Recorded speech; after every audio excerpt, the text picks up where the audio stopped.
প্রথমেই জানিয়ে দিব নির্বাচনের আগেই দেশে ফিরবে শেখ হাসিনা।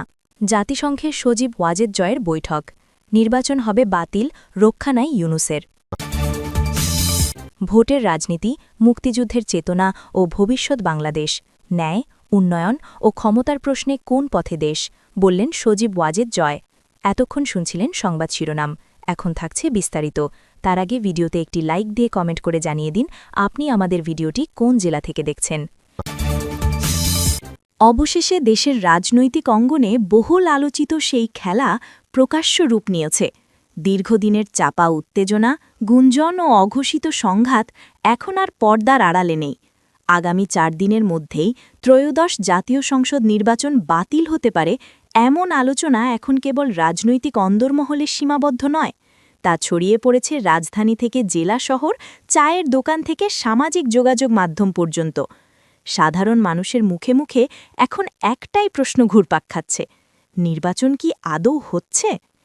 এই টালমাটাল পরিস্থিতির কেন্দ্রবিন্দুতে রয়েছে যমুনা ভবন। আওয়ামী লীগ ও তাদের সহযোগী সংগঠন ছাত্রলীগের নেতৃত্বে ঘোষিত যমুনা ঘেরাও কর্মসূচি দেশের রাজনৈতিক সমীকরণে নতুন মাত্রা যোগ করেছে। ক্ষমতার প্রতীকী কেন্দ্রকে ঘিরে এই সরাসরি অবস্থান কর্মসূচিকে অনেকেই দেখছেন চূড়ান্ত চাপ সৃষ্টির কৌশল হিসেবে।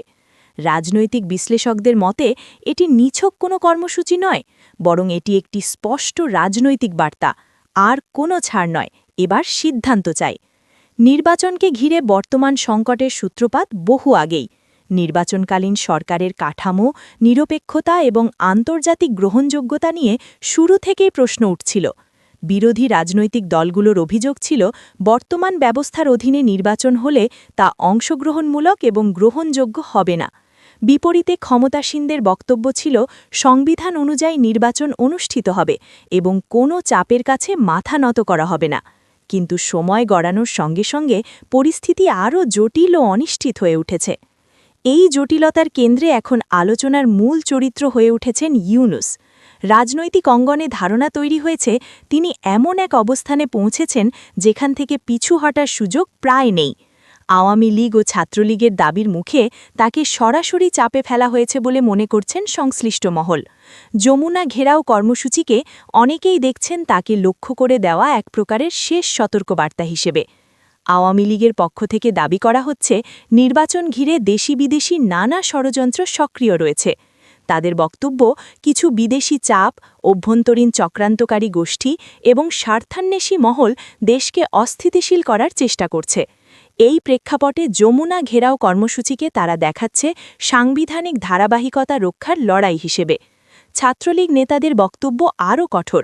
শেখ হাসিনার নেতৃত্ব ও রাষ্ট্রের ক্ষমতার ধারাবাহিকতা রক্ষায় প্রয়োজনে আরও শক্ত কর্মসূচি আসতে পারে। অন্যদিকে বিরোধী পক্ষের ভাষ্য সম্পূর্ণ ভিন্ন। তাদের অভিযোগ ক্ষমতাসীন দল ও তাদের সহযোগী সংগঠন ইচ্ছাকৃতভাবেই এমন চাপ ও অস্থিরতা তৈরি করছে যাতে শেষ পর্যন্ত নির্বাচন স্থগিত বা বাতিলের দিকে পরিস্থিতি গড়ায়। তাদের মতে এই পরিস্থিতিতে আগামী 4 দিনই হবে সবচেয়ে গুরুত্বপূর্ণ ও নির্ধারক সময়, যেখানে দেশের রাজনৈতিক ভবিষ্যৎ এক প্রকার ঝুলে আছে সূক্ষ্ম সুতোয়। রাজনৈতিক বিশ্লেষকদের মতে বর্তমান সংকট 3টি সম্ভাব্য পথে মোড় নিতে পারে। প্রথমত, তীব্র রাজনৈতিক চাপের মুখে নির্বাচন বাতিল বা স্থগিত হওয়ার ঘোষণা আসতে পারে। দ্বিতীয়ত, সীমিত পরিসরে হলেও নির্বাচনের সিদ্ধান্ত বহাল রেখে পরিস্থিতি সামাল দেওয়ার চেষ্টা হতে পারে। তৃতীয়ত, কোনো সমঝোতা বা আপোষের মাধ্যমে নতুন রাজনৈতিক বন্দোবস্তের সূচনা হতে পারে। তবে যমুনা ঘেরাওয়ের মতো কর্মসূচি ইঙ্গিত দিচ্ছে আপোষের জায়গা ক্রমেই সংকুচিত হয়ে আসছে। এই অনিশ্চয়তার প্রভাব পড়ছে সাধারণ মানুষের মনোজগতেও। নির্বাচন বাতিল হলে গণতান্ত্রিক ভবিষ্যৎ নিয়ে উদ্বেগ বাড়ছে। আবার নির্বাচন হলেও তা কতটা গ্রহণযোগ্য হবে এই প্রশ্নও তাড়া করছে মানুষকে। অর্থনীতি, শৃঙ্খলা পরিস্থিতি এবং আন্তর্জাতিক সম্পর্ক সবকিছুই এখন এই রাজনৈতিক সিদ্ধান্তের ওপর নির্ভরশীল। সব মিলিয়ে বলা যায় দেশের রাজনীতি এখন এক চূড়ান্ত মোড়ে দাঁড়িয়ে। আগামী 4 দিন শুধু একটি নির্বাচনের ভবিষ্যৎ নির্ধারণ করবে না, বরং নির্ধারণ করবে রাষ্ট্রের সামগ্রিক রাজনৈতিক গতিপথ। খেলা আর গোপনে নেই, পুরো দেশ এখন তাকিয়ে আছে, দেখছে শেষ পর্যন্ত কার চালটি বোর্ডে টিকে থাকে। বাংলাদেশের রাজনীতিতে ভোট মানেই শুধু ক্ষমতার পালাবদল নয়, এটি ইতিহাস, চেতনা ও ভবিষ্যৎ রাষ্ট্র দর্শনের প্রশ্ন। আসন্ন জাতীয় নির্বাচনকে সামনে রেখে এই প্রশ্ন আবারও তীব্রভাবে সামনে এসেছে। দেশ কোন পথে যাবে? ন্যায়, উন্নয়ন ও মুক্তিযুদ্ধের চেতনার পথে, নাকি বিভ্রান্তি, প্রতিহিংসা ও পরাজিত শক্তির পুনরুত্থানের দিকে? এই বিতর্কের কেন্দ্রে রয়েছে ক্ষমতাসীন আওয়ামী লীগ, তার রাজনৈতিক উত্তরাধিকার ও ভবিষ্যৎ নেতৃত্বের প্রশ্নে আলোচিত নাম সজীব ওয়াজেদ জয়, এবং বিপরীতে মুক্তিযুদ্ধ বিরোধী রাজনীতির ইতিহাসবাহী শক্তিগুলোর পুনরুত্থান নিয়ে গভীর উদ্বেগ। বিশ্লেষকদের মতে, আপনি আওয়ামী লীগ করেন বা না করেন, দেশের ভালো চাইলে ভোটের প্রশ্নে ইতিহাস, বাস্তবতা ও ভবিষ্যৎ ঝুঁকি বিবেচনা করা জরুরি। ভোটের পক্ষে ভোট কেন? এটি শুধু দলীয় বিষয় নয়। রাজনৈতিক পর্যবেক্ষকদের মতে, ভোটের পক্ষে ভোট মানে কেবল একটি দলকে সমর্থন করা নয়। এর অর্থ হল গণতান্ত্রিক প্রক্রিয়া টিকিয়ে রাখা এবং রাষ্ট্রকে অরাজকতা থেকে দূরে রাখা। ইতিহাস বলছে, যখনই নির্বাচন প্রশ্নবিদ্ধ হয়েছে বা ভোটার অংশগ্রহণ কমেছে, তখনই পরাজিত ও প্রান্তিক শক্তিগুলো সুযোগ নিয়েছে। এখানেই আসে বিতর্কিত কিন্তু গুরুত্বপূর্ণ প্রশ্ন: ভোটের বিরোধিতা করলে কারা লাভবান হয়? বিশ্লেষকদের বড় অংশের মতে, ভোট প্রক্রিয়া দুর্বল হলে সবচেয়ে বেশি লাভবান হয় সেই শক্তিগুলো যারা গণতান্ত্রিক ধারার ভেতরে জনপ্রিয়তা অর্জনে ব্যর্থ। দক্ষিণ এশিয়ার রাজনৈতিক ইতিহাসে এর বহু উদাহরণ রয়েছে। পাকিস্তানের পরাজিত শক্তি ও বাংলাদেশের রাজনীতি। ১৯৭১ সালের মুক্তিযুদ্ধে পাকিস্তান শুধু একটি যুদ্ধ হারেনি, তারা হারিয়েছিল তাদের রাজনৈতিক অধিপত্য ও আদর্শিক নিয়ন্ত্রণ। কিন্তু ইতিহাস থেমে থাকে না। পরাজিত শক্তিগুলো বিভিন্ন সময় ভিন্ন ভিন্ন রূপে ফিরে আসার চেষ্টা করেছে, কখনো ধর্মের নামে, কখনো অস্থিরতার রাজনীতির মাধ্যমে। মুক্তিযুদ্ধকালীন সময়ে পাকিস্তানি সেনাবাহিনীর সহযোগী হিসাবে কাজ করা গোষ্ঠীগুলোর ভূমিকা আজ ইতিহাসের অংশ। স্বাধীনতার পর তাদের রাজনৈতিক পুনর্বাসনের চেষ্টা বারবার বিতর্ক সৃষ্টি করেছে। বিশেষ করে জামায়াতে ইসলামীর ভূমিকা নিয়ে বিতর্ক নতুন নয়। ১৯৭১ জামায়াতে ইসলামীর ভূমিকা ও ঐতিহাসিক দায়। ১৯৭১ সালে জামায়াতে ইসলামীর একটি অংশ পাকিস্তানি সেনাবাহিনীর পক্ষে অবস্থান নেয়, এ কথা বহু ঐতিহাসিক দলিল ও গবেষণায় উঠে এসেছে। আল বদর, আল শামস সহ বিভিন্ন সহযোগী কাঠামোর মাধ্যমে তারা মুক্তিযুদ্ধের বিরোধিতা করে বলে অভিযোগ রয়েছে। এই ভূমিকার কারণে স্বাধীনতার পর তাদের রাজনৈতিক বৈধতা প্রশ্নের মুখে পড়ে। যুদ্ধাপরাধের বিচার প্রক্রিয়া শুরু হলে আবারও বিষয়টি জাতীয় আলোচনায় আসে। বিশ্লেষকদের মতে, এটি ছিল কোনো প্রতিশোধের রাজনীতি নয়, এটি ছিল ঐতিহাসিক দায় নির্ধারণের চেষ্টা। ২০২৪ নতুন ষড়যন্ত্রের অভিযোগ ও পুরনো ছায়া। সমসাময়িক রাজনীতিতে ২৪-এর ষড়যন্ত্র শব্দটি এখন বহুল আলোচিত। রাজনৈতিক মহলের একাংশের দাবি, নির্বাচনকে প্রশ্নবিদ্ধ করে অস্থিতিশীলতা সৃষ্টি করার চেষ্টা চলছে। এই অস্থিতিশীলতার সুযোগ নিতে পারে সেই শক্তিগুলো যারা মুক্তিযুদ্ধের চেতনার সঙ্গে সাংঘর্ষিক রাজনীতি করে এসেছে।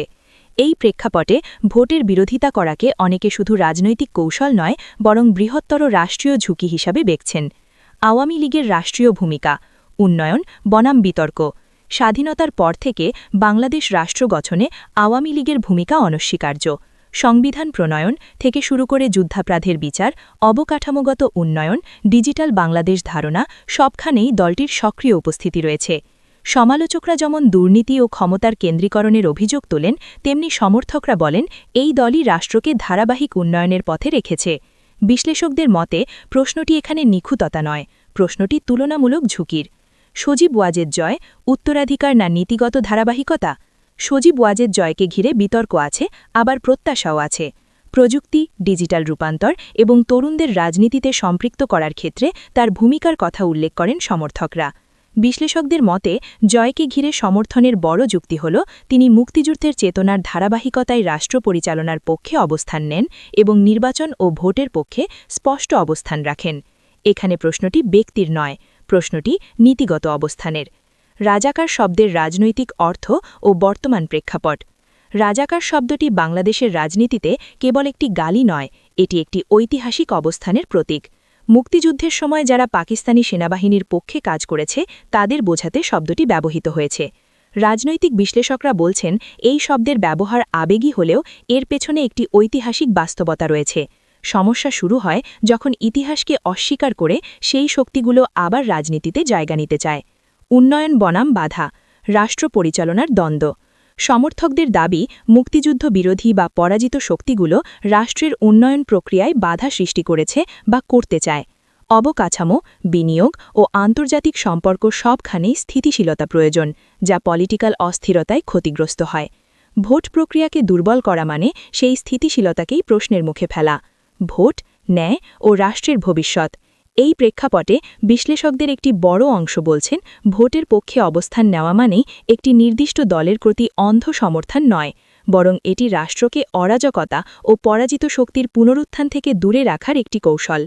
বাংলাদেশের ভবিষ্যৎ নির্ভর করছে ভোটার অংশগ্রহণের উপর, নির্বাচন গ্রহণযোগ্যতার উপর এবং মুক্তিযুদ্ধের চেতনার ধারাবাহিকতার উপর। সিদ্ধান্তের ভার ভোটারের। এই নির্বাচন শুধু সরকার গঠনের প্রশ্ন নয়, এটি ইতিহাসের ধারাবাহিকতা ও ভবিষ্যৎ রাষ্ট্র দর্শনের প্রশ্ন। আওয়ামী লীগ করেন বা না করেন, দেশের ভালো চাইলে ভোটের পক্ষে অবস্থান নেওয়ার যুক্তি অনেক বিশ্লেষকের কাছে শক্তিশালী। কার পক্ষে ভোট দেবেন সেটি ভোটারের ব্যক্তিগত সিদ্ধান্ত, কিন্তু ভোটের বিপক্ষে অবস্থান নিলে কারা লাভবান হয়, এই প্রশ্নটি এড়িয়ে যাওয়ার সুযোগ নেই। বাংলাদেশের ইতিহাস বারবার দেখাচ্ছে, শূন্যতা কখনো শূন্য থাকে না, সেখানে কেউ না কেউ জায়গা নেয়। প্রশ্ন হল, সেই জায়গা নেবে কারা?